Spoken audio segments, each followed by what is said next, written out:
A doctor in the U.S. says he has evidence that swine flu and its vaccine is a criminal conspiracy being masterminded in New York. And a group of medical workers is so worried they've taken legal action to stop a mass vaccination program.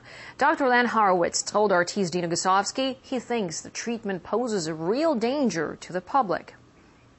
You have a global genocide masquerading under the guise of public health and freedom from infectious disease and prevention. The reality is you have about a handful of primary players. David Rockefeller is the person that put together this partnership for New York City. It's the world's leading biotechnology consortium, and it is a drug trust.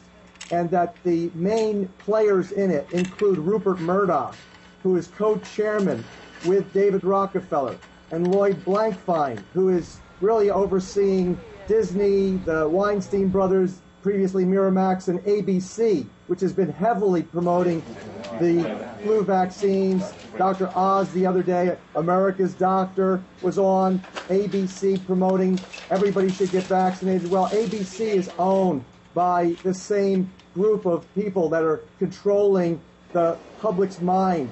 In essence, what you have is a propaganda campaign that's generating a lot of fear, that are moving people to go get vaccinated with literally untested, unproven, and highly risky vaccinations that are probably going to cause, based on all the science, horrific numbers of autoimmune diseases and potentially even cancers and even other plagues. I mean, these are some serious allegations. The international community seems pretty concerned about this as well. So are you saying that everyone, the whole world, is complicit in this? I believe that there are drug makers and government officials that are being paid off everywhere in the world.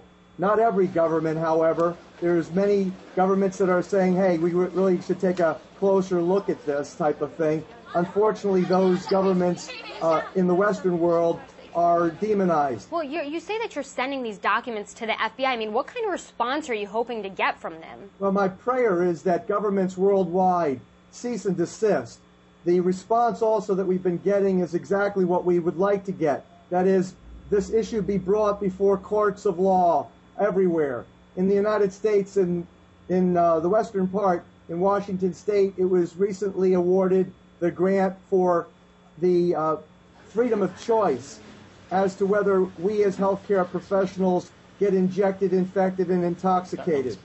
That's essentially was a very important lawsuit that was just won by the nurses union in the state of Washington. Likewise, we have lawsuits advancing in many places around the United States, again, supported by these very serious allegations, which are more than allegations. They're actually easily proven facts. Well, you used the word genocide quite a few times there. Are you saying then that these vaccines are going to kill people? Absolutely. That's what they're partly designed to do. You know, I don't use that word sensationally. I use it classically. Why would, as you say, the international community want to do this? Well, the international community wouldn't. I think we, the media moguls or whoever that you're blaming for this. Why would they be complicit in harming their own citizens and citizens all over the world? I mean, it just doesn't make much sense to the average person, I would think. Right. Well, the average person is not aware of the Population Council of the City of New York established by David Rockefeller, nor Jay Rockefeller's very powerful position right now in reforming American healthcare system in his senatorial bill.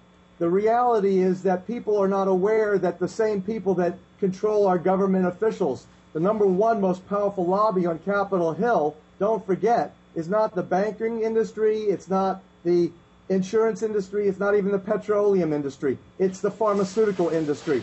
And so the special interest groups are literally getting their way. And the reality is we the people are simply being made sick and enslaved to drugs. What happens when you get injected with foreign RNA, foreign DNA and proteins from bacteria and viruses, and in this case chicken embryo, and in this case also the African green monkey tissues if you take Baxter's vaccines? Well, what happens is you get sick. And my office deals daily with about 2 or 3 dozen people complaining and wishing that they had woken up to this information before they get